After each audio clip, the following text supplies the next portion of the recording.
Welcome into the Creed of Crypto podcast, where we provide immersive, essential, and evergreen strategies for the novice cryptocurrency investor. How you doing? I am one half of your host, Broke Boy Crypto. I have here with me, as always, Crypto Ewok. We got a lot to get to tonight, and luckily, for once, it seems like it's been so frequent that everything we've been doing lately has been so macro focused, updating everybody on some kind of Fed meeting or whatever else. Luckily, tonight, we don't really have all that much kind of news. We have, we're going to peel back the layers a little bit. If you are on the live stream, you see the thumbnail about, does Hex really front run the market? And we'll explain what we mean by that and get into it a little bit later. I'm really excited to talk about this topic. But before we do that, let's welcome in my friend Crypto Ewok. Ewok, let everybody know how you're feeling, and physically, I guess, as well as with the markets right now. Well, I'm feeling like shit, to be honest with you. Fighting off a cold, a little congestion, a little sinus pressure, but we're going to get through it. And yeah, it's kind of like the markets right now. They're just kind of, they kind of look like shit as well. So I'm feeling about the same as the markets look. That they do, and it's been that way for quite a while. But before we get into it, we'll remind you where we are. I am Broke Boy Crypto, BOI. You can find me there on YouTube and on Twitter. YouTube channel is dedicated to kind of living a minimalist lifestyle, both in the financial realm and with your everyday activities. Check out some of the videos there, but it's also to try to build extra wealth through crypto by living a minimalist lifestyle. You'll get the hint if you watch a few videos. But Ewok, let everybody know where they can find you as well. Yeah, I'm Crypto Ewok on Twitter and YouTube. I believe it's Crypto Ewok 4863 on YouTube to be quite precise. And yeah, I'm all things Richard Hart. So yeah, we're going to talk a lot about Richard Hart and Hex. Obviously, like I said, if you can see in the thumbnail tonight, I'm really excited about some of the angles that we're going to take with that, because I think it's something that not too many folks are speaking about. So we're going to get into that here shortly. But before that, you said it, Ewok. I mean, we're kind of beating a dead horse here, just looking at the state of the market every week. But it is something we try to do just to welcome everybody into the show and see where we're at in the crypto markets. And as we record right now on Wednesday evening, the 21st, just after 8 p.m. Eastern, Bitcoin is trading at about 16.8K. ETH has climbed up. ETH has actually been overperforming Bitcoin, which has been a trend for a while in this bear market. It is at 12.16 right now, is Ethereum. As far as Hex, we're still sitting at about that 2.5 cent mark. Last I looked at, actually, was getting to that, 2.46 cents right now. So that's where we're looking as far as those three go. And we do continue to sit. I mean, people seem to be getting, I think, kind of comfortable in this range, trading in this 16, 17, 18, 19 range that we've been in for a while, even as low as the low 15Ks. But this is really a no man's land. Even though we're now creating some area here, I think people need to keep in mind that the levels of support and or resistance have been 20K, kind of a big psychological number there too. And as Ewok and I have talked about a lot of this bear market, there's a good amount of support down at about 12K, and of course, massive support at 10K, which has been the big number that Ewok, along with some others, have kind of been calling as the bottom of this bear market. So to me, again, we still have to be taking a really cautious approach right now. I mean, we're, again, in no man's land. This is not a level of support or resistance here. We're kind of just hanging out. And, if I made a football comparison, Ewok, I don't know if you'll kind of get what I mean by this. We've watched a few football games together. But when a team that has maybe not a particularly great offense gets the whole way down the field, and then they're in that 5-yard line, 3-yard line zone, inside the 10, basically. And it's like they just don't know what to do all of a sudden anymore. Maybe they'll throw some ridiculous fade pass that never works, or try an option if they're in college or something. But it just seems like these teams get in the 10, and I always call it no man's land, because all of a sudden they're like, what do we do? And they try to have to, because the end zone's right there. That's what I feel like we're at with these crypto prices at the moment. What's your read on everything? Well, I think we have a little bit more to go to get to the 20 even. Yeah. But I agree with you. But I think we have to kind of step back and look at the bigger picture, though. We always talk about these levels and trying to time the bottom, and you almost have to step back and say, all right, in 5 10 years, is it really going to matter? Uh, Mhm. you know, especially with things like hex, especially, that is 1 cent or 2 cents going to matter when it's in the dollars? I don't think so. Um, so, call a play, whether it works or not, Yeah. at least you're on the field and you're calling a play. I think that's kind of the way you've got to look at it, and get your feet wet, start playing around with it, get familiar with it. And if you happen to catch a really good dip or something like that, pat yourself on the back. It's pretty cool. Yeah, yeah, I have a video. I'm working on a video right now about like trying to time the bottom and where we are on kind of a bigger scale, and that's why we're going to talk a little bit more about cycles tonight, and in particular the 4-year Bitcoin cycle that Bob Lucas frequently trumpets, and a lot of other folks, and how it relates to both Bitcoin and the crypto market, particularly Hex at large. So we're going to get into that a little bit as well. But I do think that is a good way of looking at the market, maybe zooming out from a 4-year cycle type of vibe. And once you really understand, Bitcoin's been around now for a little over 13 years or so. When you kind of understand how these 4-year cycles go, it can make you not panic as much about like, what if I buy today and we have another 30% drawdown? You can understand what the potential of this market is and see a December of 2017, see a, May or November of 2021, and just kind of see, and not only that, but the whole run up to the May of 2021 of 65K or whatever. I mean, it's Right. literally like one elongated green candle for weeks Sure. and weeks and weeks. Um, so yeah, I think you hit the nail on the head, Ewok. Like people have to really like not worry about, yeah, you want to get the lowest cost basis you can, but if you zoom out, you're going to feel a lot better, I think, about the situation. Right. Yep. Yeah. It's just a matter of not worrying, because 9 times out of 10, maybe even more, you're not going to buy the bottom and you're not going to sell the top. It just doesn't work that way. Mhm. It's wishful thinking. It really is. And for somebody to actually time it like that is extremely lucky to hit one or the other, let alone both. So Yes. Yeah. Yeah. You really have to have I don't know, a lucky rabbit's foot with you or one of those kind of something, weird things. But, something. um, yeah. So I am, again, happy that we don't have a lot to talk about as far as macro goes right now. To kind of just quickly summarize where we've been recently and where we think we're going to go with that stuff. I'm mainly talking about the Fed and the FOMC readings, or yeah, meetings. And that is, we recapped it a lot last week, but it seems that the indicator there is they're going to continue to tighten down, and we might be getting lower interest rate hikes, but for longer. So, we'll kind of get into what we think that means on a longer time horizon. But in other words, I think, through most of Q1 of 2023, we are going to have continued rate hikes, although not of the 75-point variety from the Fed. And we'll see how that kind of impacts the market. So that's kind of where we are macro wise. I haven't really seen any news outside of that. I think people want to take a nice Christmas or holiday vacation right now and not worry about all that garbage, frankly. But yeah, is that kind of your vibe, Ewok? I mean, it seems like that's Yeah. what they've floated. And here's a question I'll pose to you too. And I asked this the other day on a poll on the YouTube channel. But when do you think they do pivot? Which is going to lead us to an even bigger conversation. But when do you think they do cease the rate hikes in 2023?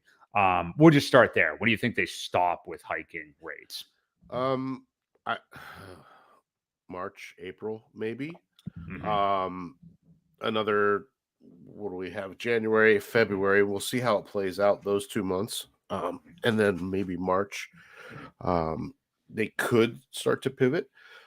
Richard, I don't know if you saw the stream he was on with, and I don't even remember the guy's name, Paul Barron. unfortunately. Paul Paul Barron, Barron. yes. Yeah, we're gonna get. Um, I have a whole bunch on that. Yeah, go ahead though. but the pivot, is usually what leads up to the reversal. So, or a bigger capitulation dip. So I still think we have a couple months. We could still see a bottom though.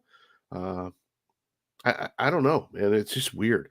Like I said, this is the first time this has happened where we've got a major economical downturn the same time as the crypto is. Usually, when crypto's on a bear cycle every 4 years, the economy's still doing strong. They're still printing money. And there's a lot of economic energy going back into it once it does capitulate and turn around. So this one's going to be a little different, maybe a little bit Mhm. longer, more drawn out, but it will be there. It's still going to hold to that 4 year, just maybe a little extended period of time. We'll have a shorter bull run, maybe. That'll all happen a little bit quicker, more accelerated, I think. Um, but it'll still stay in that cycle. I like something you said there, Ewok, about this time may be a little bit different. A lot of people, that's become a meme to say like, "Oh, this time is different." Like a lot of people that have been bearish in this bear market have been mocked or criticized for saying that this time is different because, oh, what if we go this low this time or whatever? Well, it literally is different in the sense that you just said. Yes, we are in a different macro landscape here. Now, that doesn't mean that we all think that somehow it's going to go Bitcoin's going to go to 3,500 again, like the previous cycle or something like that. But like you just said, Ewok, it is kind of like, well, whether a price or a time factor here, I think time makes a lot more sense. What Yeah. you just alluded to, that maybe we're in this a bit longer, but frankly, that's also kind of just accounting for, the risk of making a projection. We hit 69K, the ultimate high of 2021 in November of 2021. That could mean either this last month, November, where you and I were first saying we'll see new lows, which so far we were correct on. Is it could either be like that's the end of the ferocious 1 year bear market, or we could be looking more towards like a January. And I think you and I are both kind of hinting at that already. Yep. And then even with the rate hikes and stuff like that, right? And we're going to get into more of that Paul Bear and Richard Hart interview. But yeah, it's typically when the Fed does pivot in these type of environments when you actually see a bottom or when things turn around. So I mean, Right. hey, that leaves the door open for maybe even the spring for potentially for a low, or Yeah. yeah. So I We're think close. time. We're I close. think time could be the X factor here. Do you Yeah. think there's more credence to that than? I mean, I know you think we're going lower price wise, but I don't think you think that all of this means Bitcoin plunges into the single digits, right? No, no, not at all. I just think it's going to be a little extended. Normally the bear market lasts about a year. This time I think we're going to go probably 14 to 15 months. Um, Hmm. and, again, I think we'll have a shorter bull cycle because of it. But it will play out that way, and they stay pretty much on top of the 4 year cycle. Yes, yeah, I think you're right, and it is important to like, some people I think don't like the way the 4 year cycles look, and it's not good with their way of looking at the market, or they don't understand it, or whatever. But we're going to break that down a little bit more tonight, and yeah, I think we're pretty safe in saying that the first quarter of 2023 is either likely where we're going to see a new bottom, or if the bottom is already in, I think we still pretty much stay stagnant around where we are and kind of on par with the previous bottom of 15.4K or whatever it was, through the spring, basically. So, transitioning a little bit into some of the recent news this week, and this is something that you hit me up with the other day, Ewok. I saw it as well. And you mentioned it as a potential catalyst for this final leg down. And I definitely could see it. We've been talking about Grayscale and Genesis, the Grayscale BTC Trust on here a lot. And we have been hearing recently about some of the troubles that they could be facing, which yet again, another kind of legacy type player, although they themselves hold Bitcoin, but the fund, of course, is not really Bitcoin, of course. Right. But basically, and I know you know a little bit more about this one than me, so I'm going to defer to you on it. But basically, that they would be looking at potentially having to sell 20% of their Bitcoin to cover some of their situation. What do you make of this story? Well, I think they're only allowed to sell in increments of 15% at a time, Uh, which puts it right around 125,000 Bitcoin on the first sell. They need liquidity, essentially, is what's happening. I don't know the ins and outs of it, but they have it written into the contract that they are allowed to liquidate and sell. Um, 15% at a time. So, Mm. like I said, I think it'll play out to be about 125,000 Bitcoin hitting the market. And it's, it's going to be ugly. I think that could be our final catalyst to get us down to those final levels, um, and eh, and bottom out at that point. Yeah, I was just doing the math on how much actual dollars that would be, and my calculator gave me an error. So it's safe to say it would be a lot. Yeah. But yeah, that definitely would be big. I mean, once again, and I know this isn't something like a Sam Bankman-Fried or a scam or something like that, but it is another kind of legacy entity that created something for people to, buy and hold Bitcoin, having issues and having to liquidate some of their funds. Yeah, I agree with you. I definitely could see that being another big scale down. And it would make so much sense too that some of these older folks, maybe I'm ageist, I'm just assuming that older people are the ones who would be investing in the grayscale fund, but they just want a little bit of exposure to what they think is crypto. But yeah, it would make so much sense for something like that to be the final catalyst down, and yet another thing that isn't really crypto, hurting the price temporarily of crypto, Yep. So, gonna We got be some interesting. characters here in the chat having fun.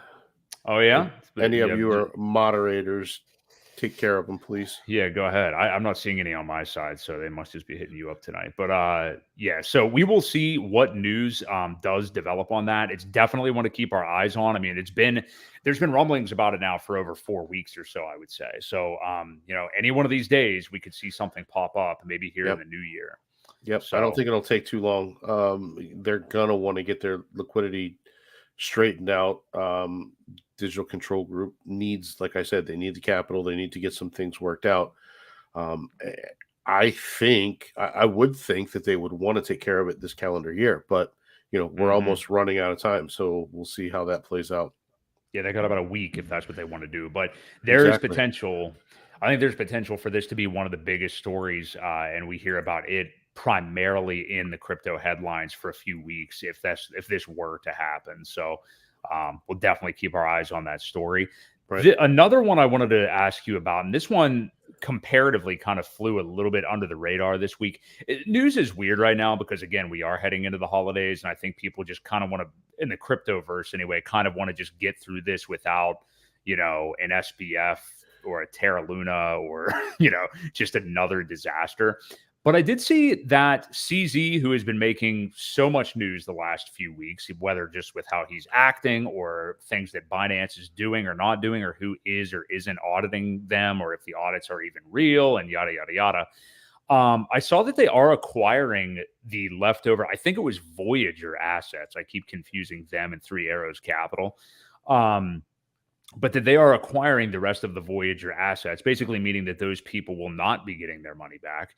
And I want to ask you, I think people might see a headline like that and just see CZ scooping up another person's failures and think that it's good. But I want to ask you, because I think there's a few angles to this. Do you think it is a good or a bad sign? Because we also saw SBF, who is now, seeing the inside of a prison cell, although still on a vegan diet, I believe.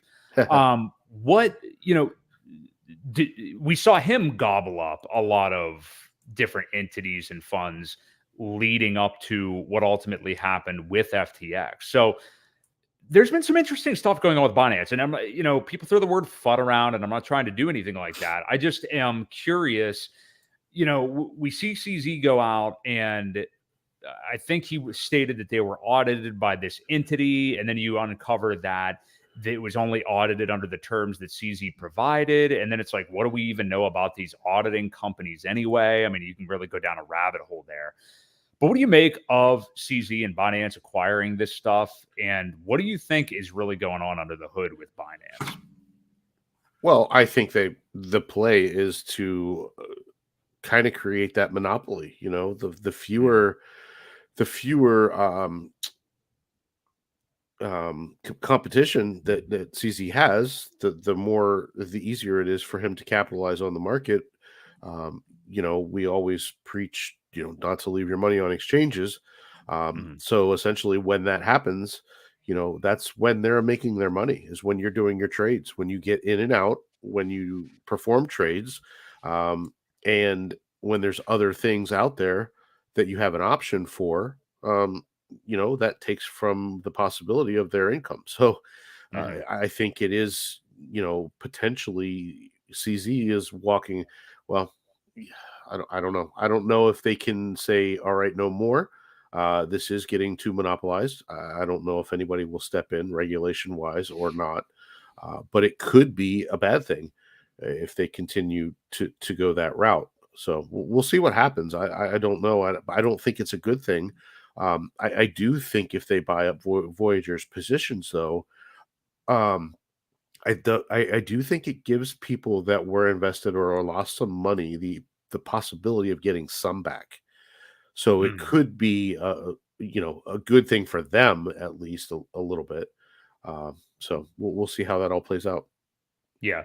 Yeah, it is interesting to see what's going on with Binance. I've been hearing some crazy things from all sides as far as they go. I mean, anybody that was really calling or thinking that they would see any kind of similar fate to FTX, I just don't think totally understands the situation.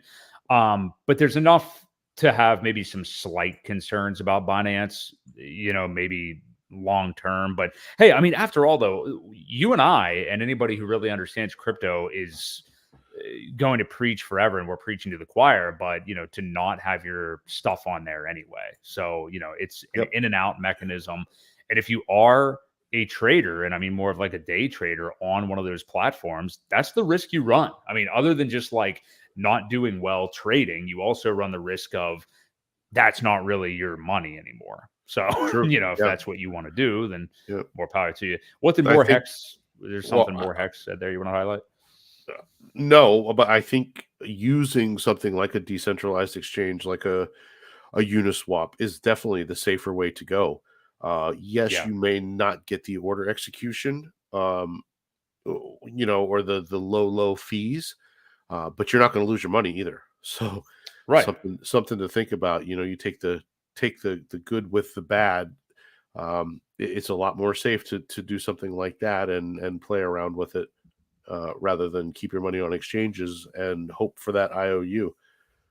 Yes. Yeah, totally agree. So that's kind of just some of the slower news week for once compared to the last few weeks. And again, I think it is because we're gearing up for the holidays, but rest assured, I'm sure in the new year, we're going to have all kinds of fireworks. I can just feel it. I can just feel January turning the Gonna- page quickly and the drama coming back. So Yeah, it's going to get exciting.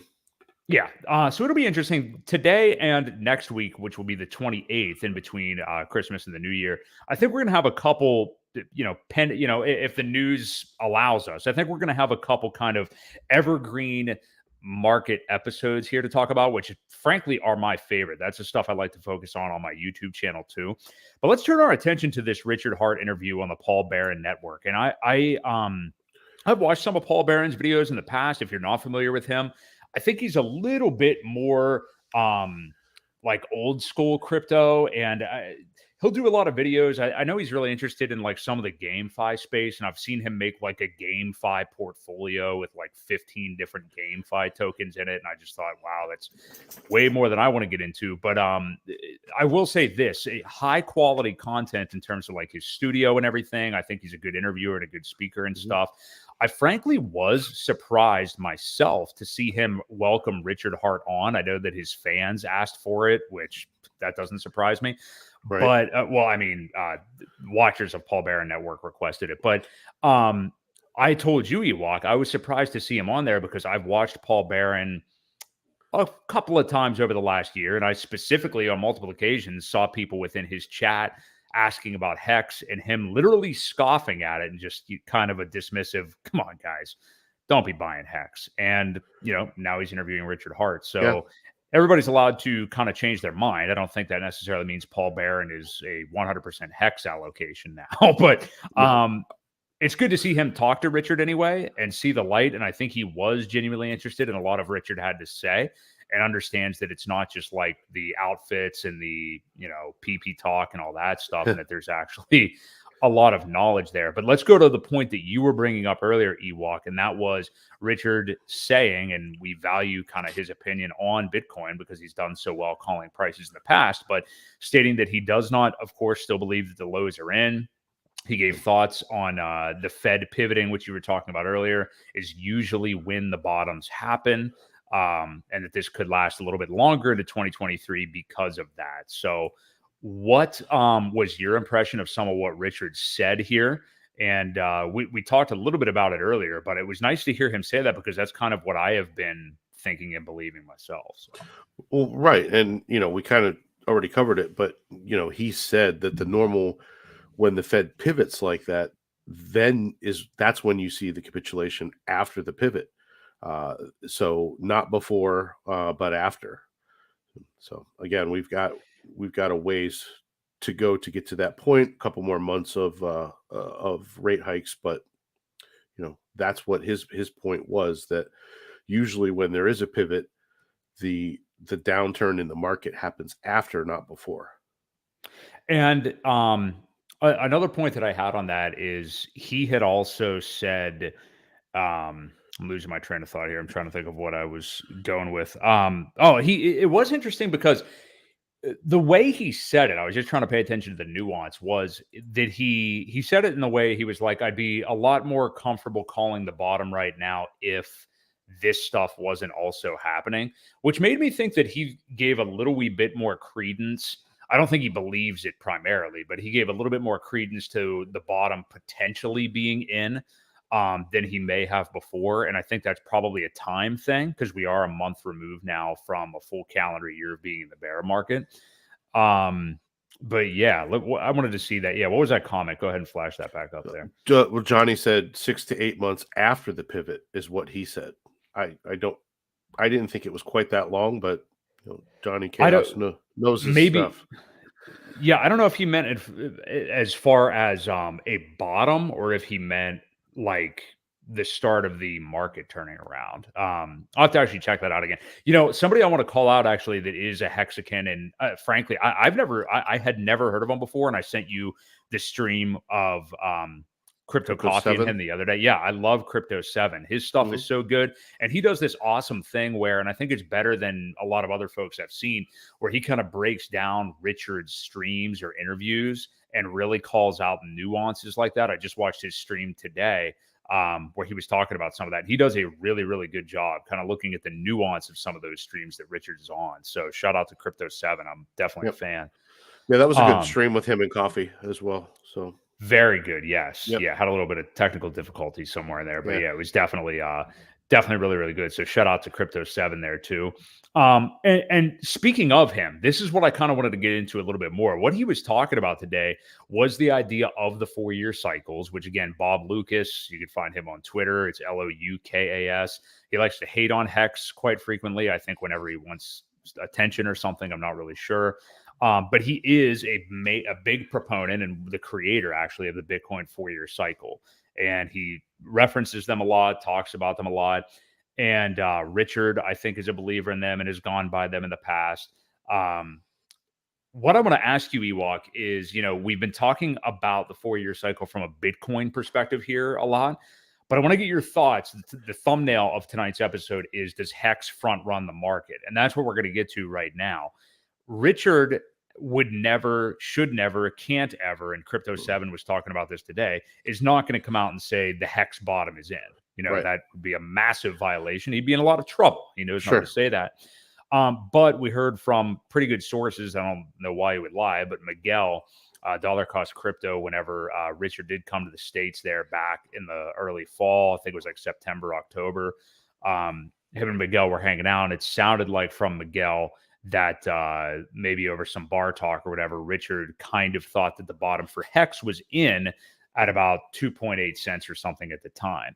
Now, we have gone slightly below that cents. Again, right now we're sitting a little bit below 2.5 cents. But I think for Richard to confidently enough say that, and knowing that he believes in 4-year cycles, that would mean that he thinks we're kind of past the blood in the streets phase of this year in terms of Hex anyway. And maybe now we're into the accumulation and, still confidently feeling that the bottom is in. I know there's a lot of Hex people out there that are waiting for sub 2-cent Hex and aren't going to buy again until it gets there, or want a penny and a half. And who knows, you may get it. But I have not behaved like I'm waiting for it, and I'm not going to behave like I'm waiting Well, for it. you So, might what are get your it, thoughts? but you also might get left behind Mhm. because the way the hex chart can move one candle and it's gone. Yeah, Um, forever. Yeah, you know, it forever. It only takes one whale to purchase a couple $1,000,000, and whoever's waiting for 2 cents is getting left behind.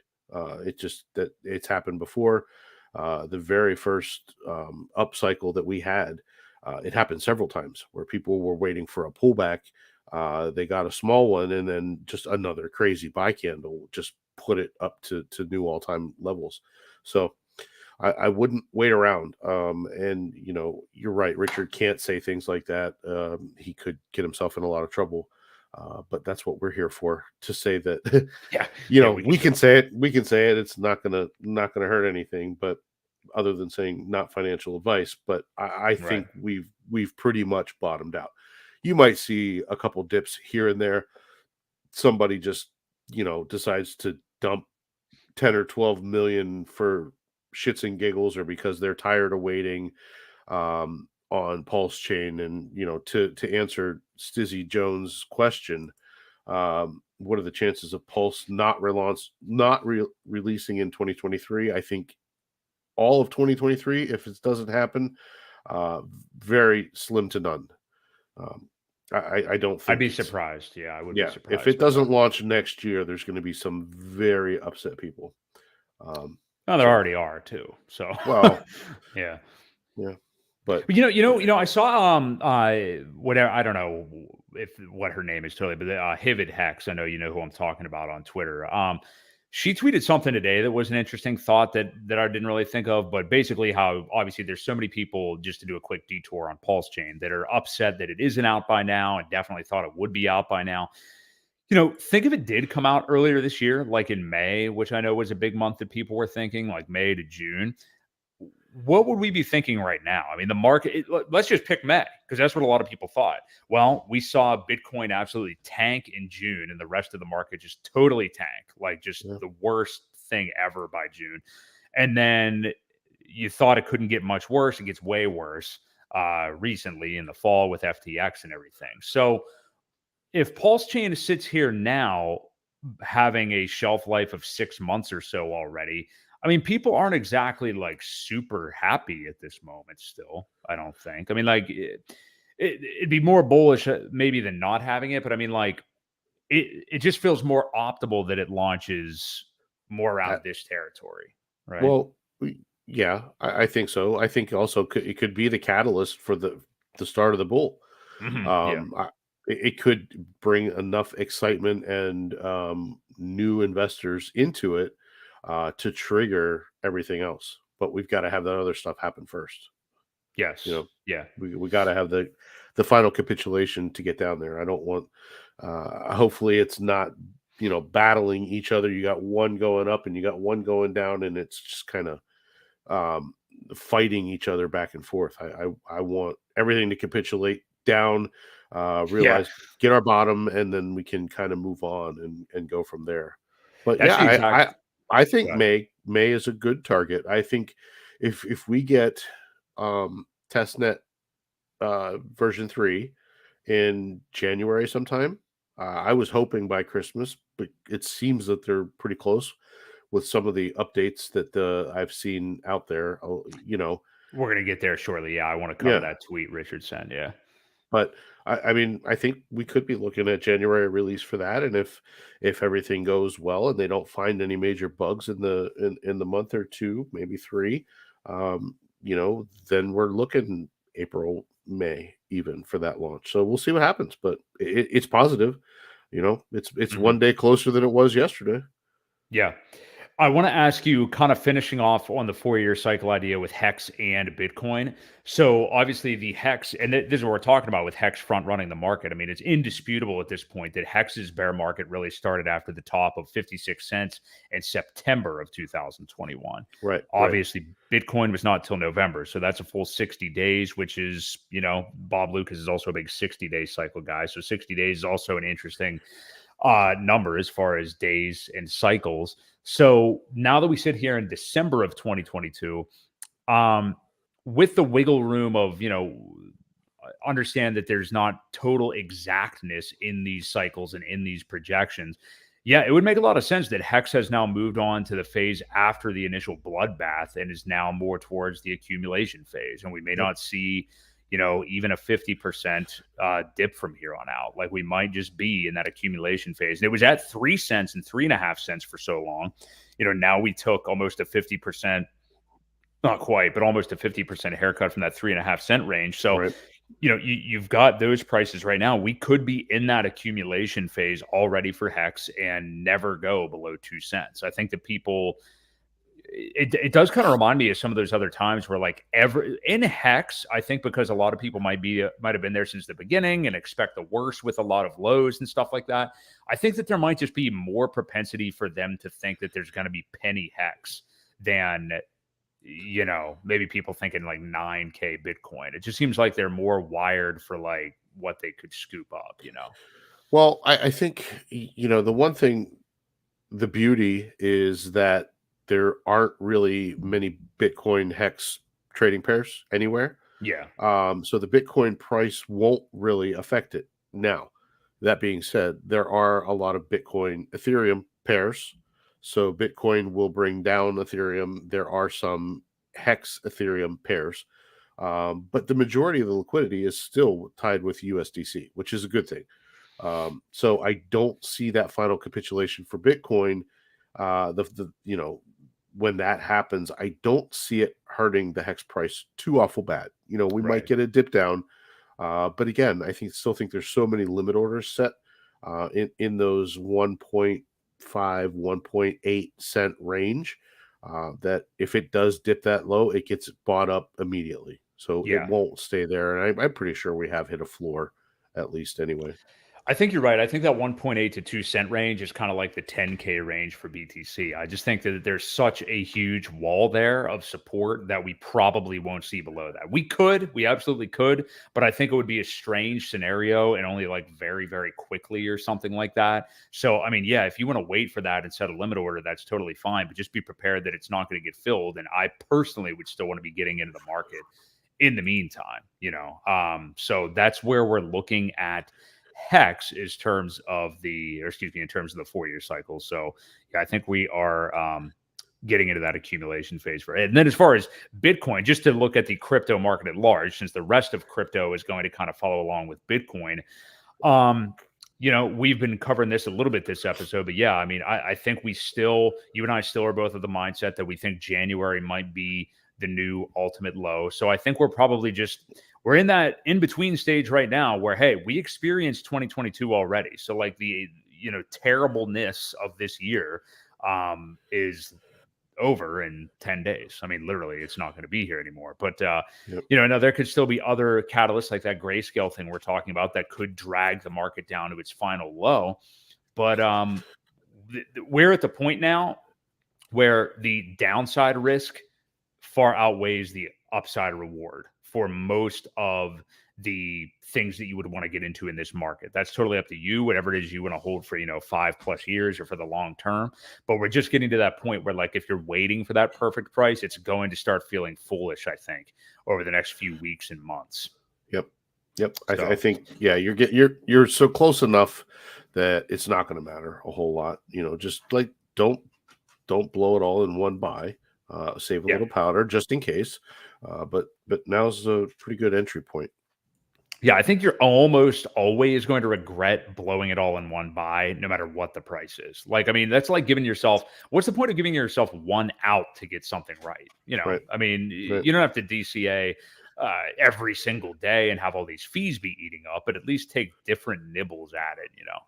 I do want to have a little bit of extended conversation about, if we're talking about a 4-year cycle. So yeah, we've got the first year, which it depends on how you want to split it up, but you've got the initial bear market year that's just terrible. And, everybody that's going to die is going to die, not literally, but like figuratively in crypto or Right. capitulate.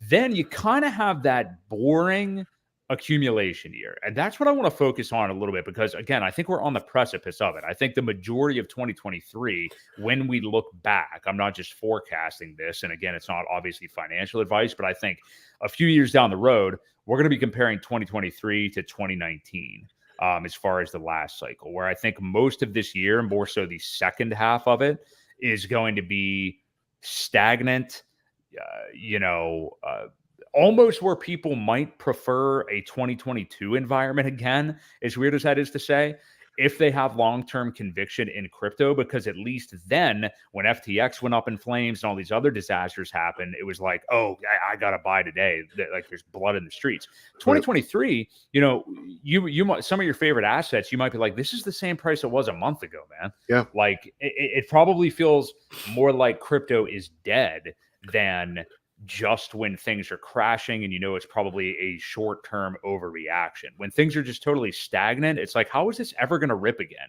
Like maybe the stuff I'm involved in is just dead. So what do you think about that idea that like an accumulation year like that, where things aren't, there's not as much volatility, may maybe even shake people out or mess them up psychologically more than the bear market year? Well, you know, a lot of the moves that happen in crypto are, I don't know, the bear or the bull market. The majority of the moves happen in a 2 week period. I mean, Mm-hmm. the big moves anyway.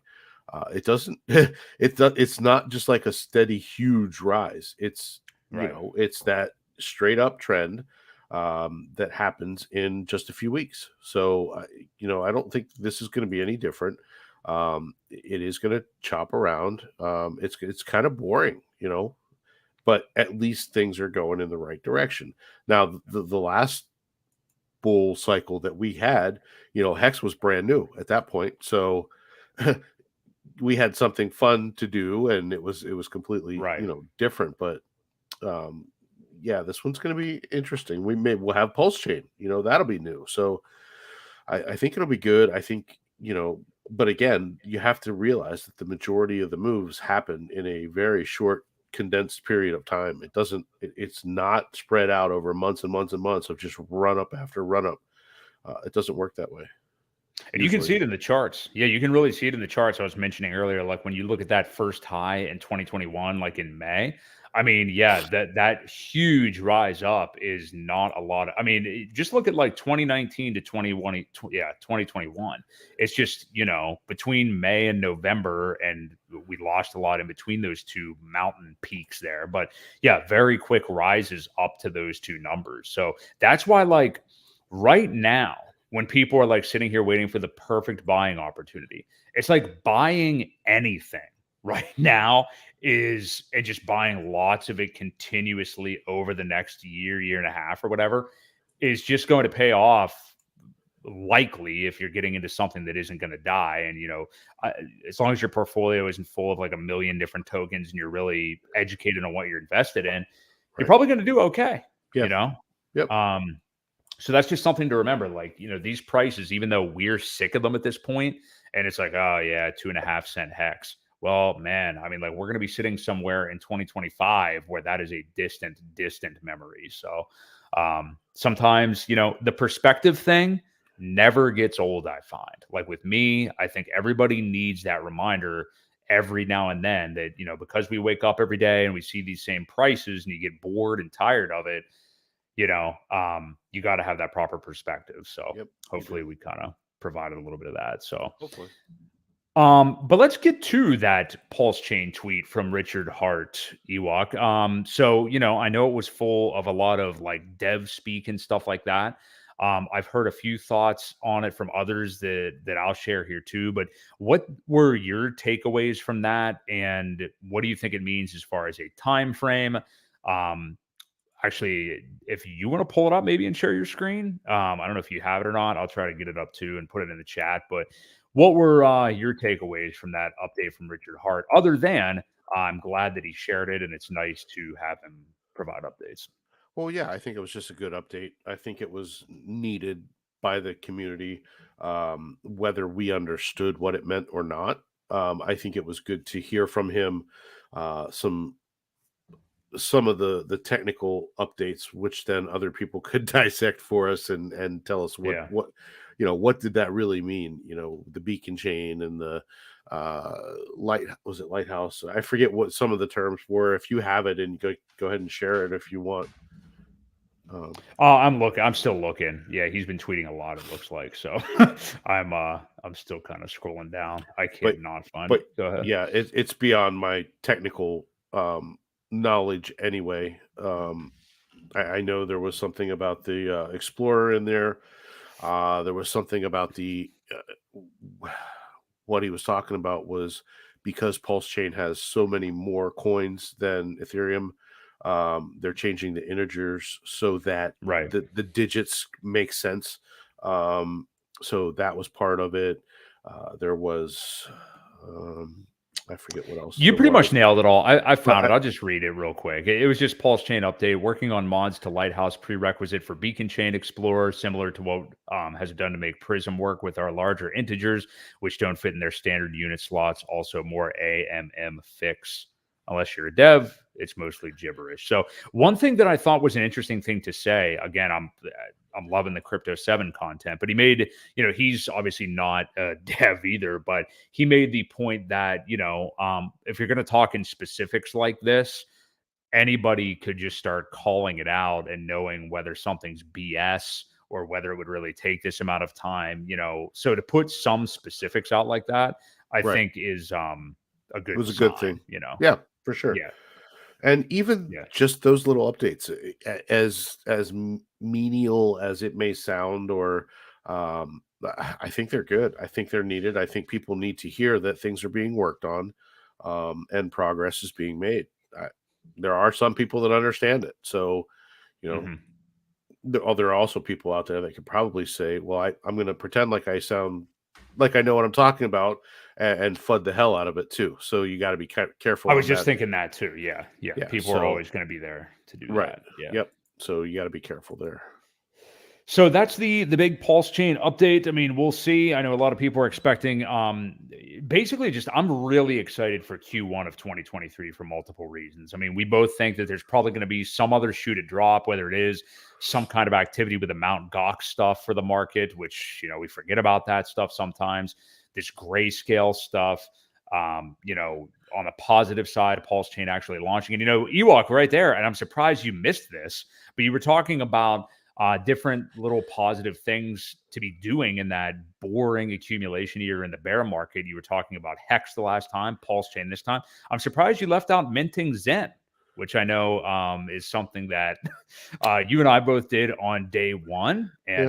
and some people are not a fan of talking about. But there is some interesting stuff going on there. I know Jack has the Zen FTs apparently coming out shortly, and there's a Zen burn going on.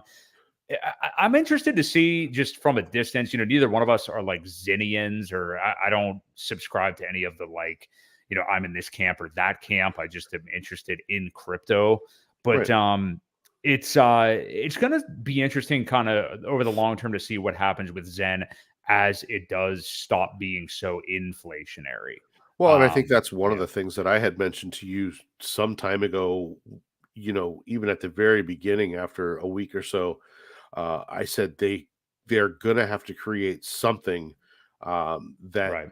prevents people from just getting it and dumping it. There's got to be some sort of mechanism built into this whole system that promotes people holding it, locking it up, doing whatever. I don't think the staking feature is enough, because you can stake it for however long you want. Once you mint, I don't know that there's any kind of lock period or um, Yeah, you can only do a maximum, I think, of like 3 years. I right, forget what it is exactly. Yeah, right. yeah, for staking. So it's not enough. It's not enough mechanics to prevent people from just getting it and dumping it. Mhm. So you know, again, like I said early on, they've got to come up with some of these, and maybe the NFTs or whatever they are one of those, mechanics that will help hold the price up a little bit. Otherwise, it's going to be several years of just people minting and selling. So they've got to prevent that. Yeah, yeah, I'm with you. Yeah, there has to be something else built in, and I think we'll probably hear even more on that front. But in the meantime, I mean, a lot of people are obviously crapping on Zen. And I just want everybody to, much like we have done in the past, if you are going to take a big time stance on something or try to sound really smart or something like that, at least do be fully smart about it. And I think that, if somebody just unequivocally gives an opinion about anything with a definitive and I am right, I mean, you already are wrong behaviorally. Even if you know what I mean? Like, even if you end Yeah. up being right in that instance, like if you luckily end up being right with that attitude, okay. But I think, especially with crypto, because this is a new frontier. I mean, we're in like a brand new space still here, and people need to remember that. And there's room for a lot of different stuffs and ways of getting this thing done. So I do think what's happening with Zen is interesting. I certainly am not, heavily involved with it or anything like that. I know people that have probably billions of tokens and stuff like that already, but something else to follow along at the very least. I just am interested to see what happens with it. But Yeah.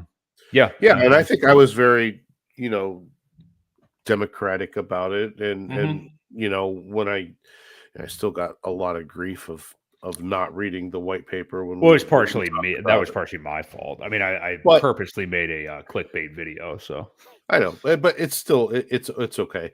Um, Again, I would just we each have our own coins that we like, some we don't like. But I don't ever want to talk shit about somebody else's project because I know there are passionate people about it.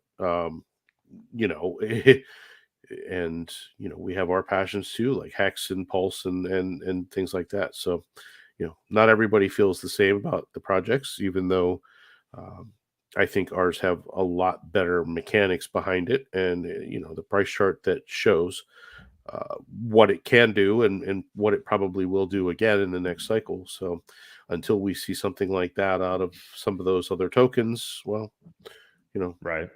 that's kind of where I'll leave it. Yeah, the proof is in the pudding. Yeah, and it is unfortunate for people like within, crypto already is such a small part of overall world finance right now, and obviously we all lose sight of that because we are in it every single day. So it doesn't seem like that to us.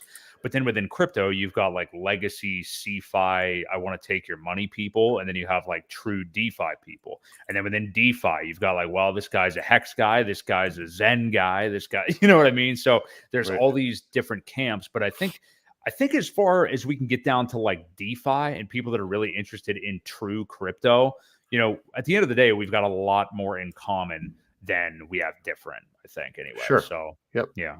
But yeah, I think that's pretty much all we've got for this week. Again, this week and next week, I think are going to be a couple of kind of more evergreen, interesting like strategy videos, which are some of my favorite streams. Unless we do get any news over the holiday here, but Ewok, what do you have to leave us with? Anything else? Any huge holiday plans? Give me some of your favorite. What's your favorite Christmas dish? Ooh. Yeah. Well, I am making prime rib on Christmas Day. Wow, I like that.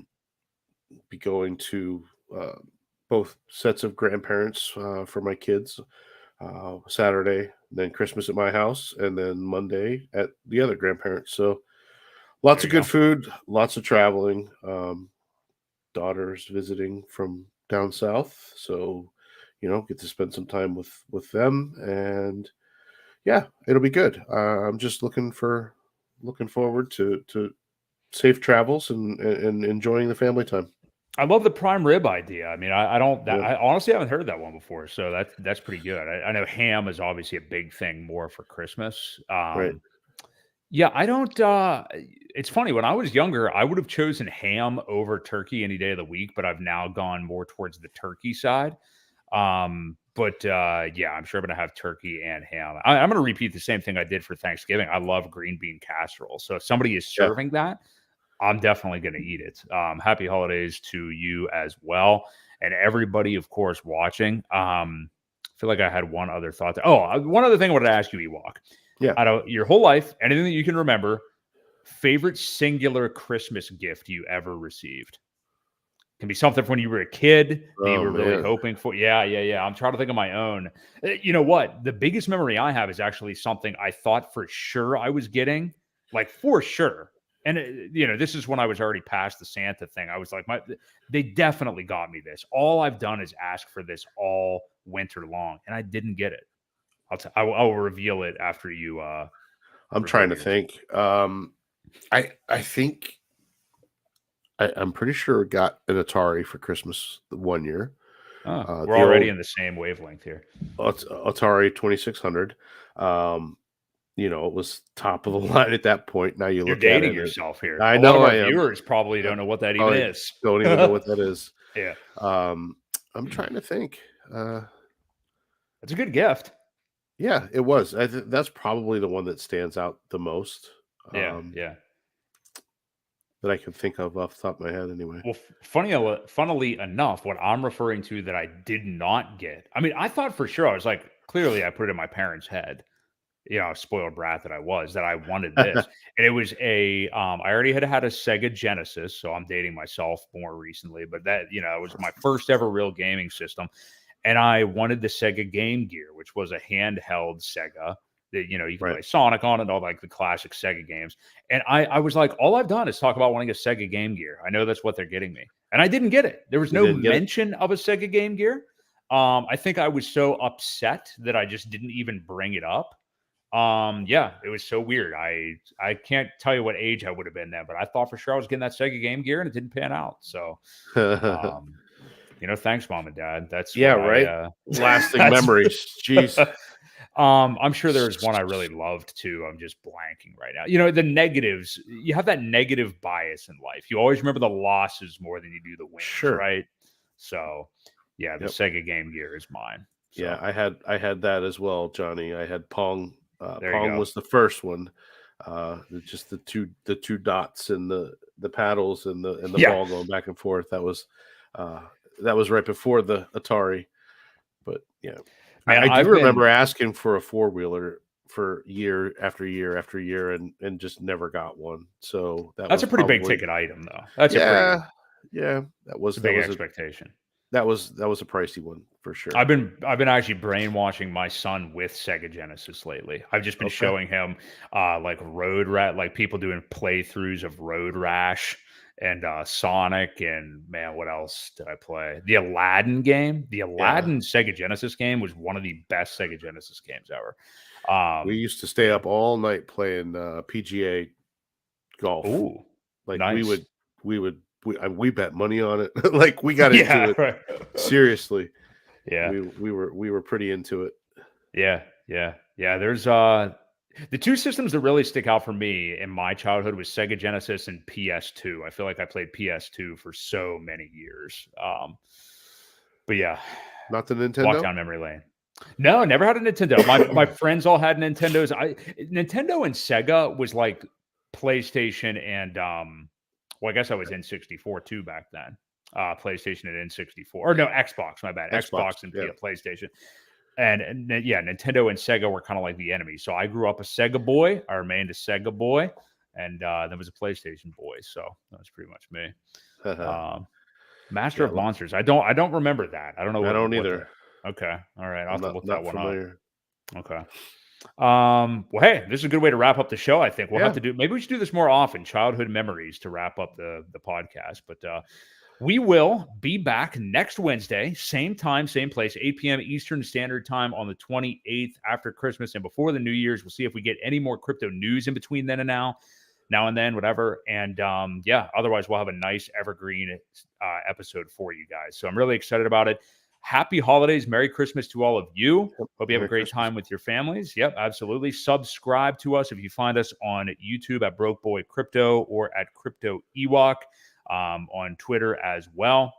And we will catch you guys next week right here on the Creed of Crypto Podcast.